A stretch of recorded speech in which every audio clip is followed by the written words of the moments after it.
What's up? I'm Trent Windsor, and we're here in search of the perfect shuffle. It's time for another segment of clearing out the archives where I shuffle my music, and whichever album pops up, that is the album I review song by song. If a song is more than 50% skippable, if I would skip it more than half the time, I say get rid of it, not worth your time. If a song is less than 50% skippable, if I would listen to it more than half the time, I say it's a worthy addition for your perfect shuffle. Last time we shuffled our music and the album that popped up was 21 Pilots by 21 Pilots. You know 21 Pilots, right? These two guys? Yeah, them. They're super stressed out, right? They have a cool handshake. Somebody stole their car radio. They got those rock, pop, reggae stylings, some beat poetry. Yeah, those guys? Wrong. Let's go back to a time forgotten when 21 Pilots was actually three guys in college in Ohio. Back in 2009, this was 21 Pilots, and they released their debut self-titled album. Was it anything like 21 Pilots today? Let's find out as I review it song by song. Let's start with song number 1, Implicit Demand for Proof.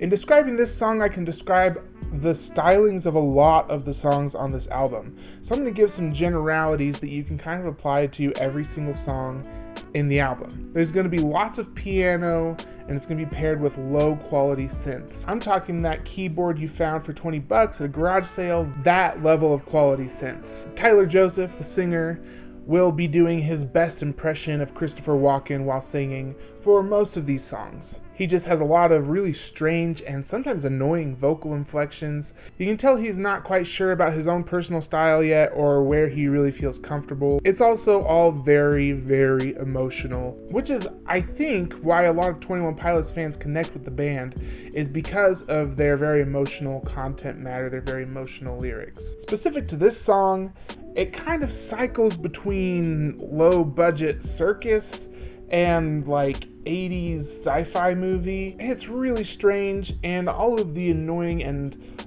unlikable things about this 21 Pilots come out in this song, so I would say it's 70% skippable. Song number 2 is called Fall Away. It's the first time we actually hear like that beat poetry that Tyler Joseph throws into these songs. And I call it beat poetry because it really doesn't feel like rap so much as it feels like speaking a poem rhythmically. But soft, what light through yonder window breaks, it is the sun, and Juliet, she is the east. Like that wasn't meant to be rapped, but it could be spoken rhythmically, and that's kind of how you feel with these 21 Pilots songs. This song also introduces the rock steady emphasis on the offbeat that we find in a lot of their more modern music. So this song specifically kind of feels like a look forward to their modern sound, what they do right now.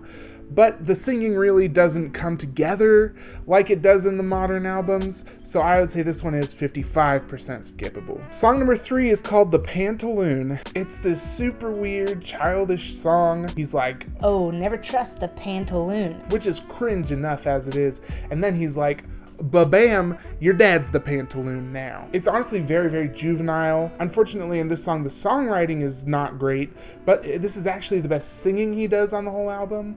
So, once again, it just doesn't come together like it could.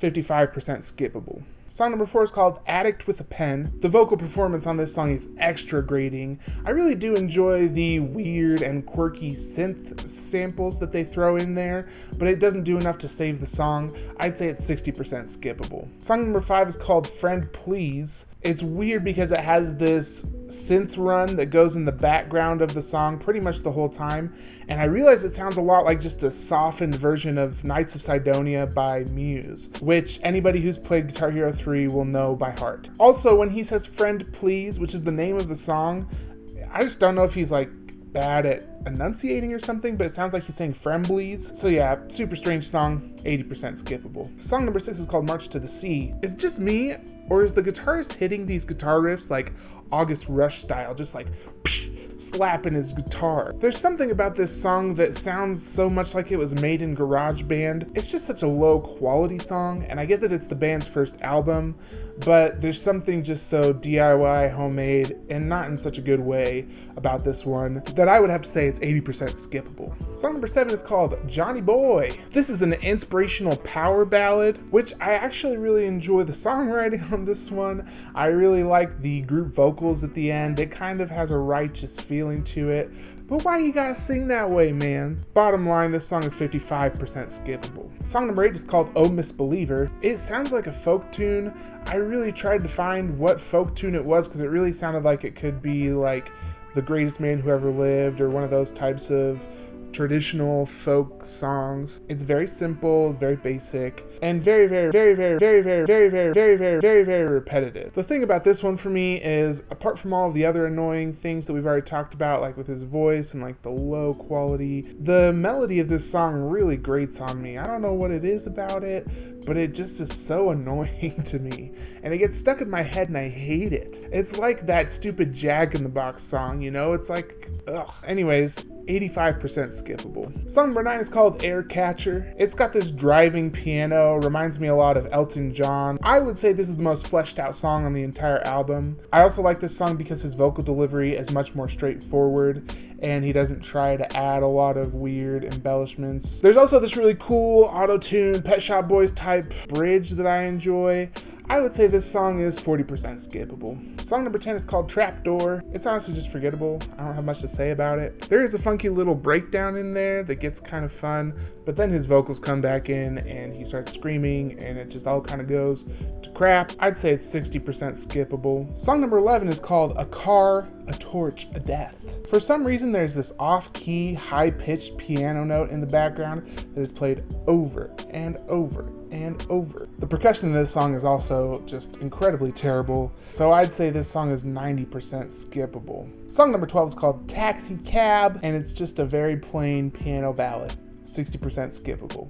Song number 13 is called Before You Start Your Day, which is a boring piano ballad, and strange to me that they threw two piano ballads back to back. The chorus is literally just wada, wada, and the singing really kills me on this one. 85% skippable.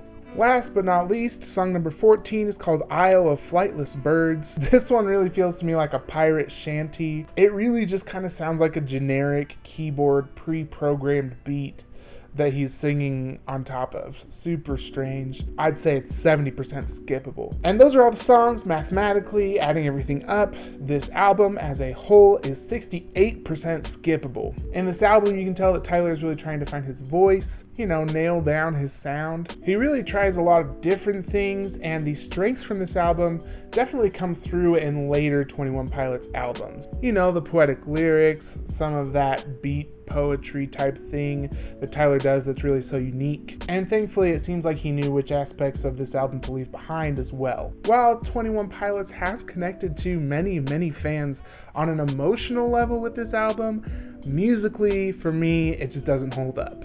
Alright, let's shuffle our music, see which album I'll be reviewing next. Alright, we're just going to go into our music library here, go into albums and hit shuffle. Alright, looks like the next album I'll be reviewing is 13 Songs by Fugazi. Thank you for watching this video. If you like what I'm doing here, please like this video, subscribe to my channel, turn on the notifications, leave a comment below, let me know what you think about 21 Pilots, let me know what you think about this album, and let me know if there's anything you'd like to see me review. All musical opinions are valid, and I'd love to hear yours. Also, check the links below for my playlist of Best of 2019 and the Best of 2020, which is a playlist that I'm updating constantly. I'm Trent Windsor, and this is The Perfect Shuffle.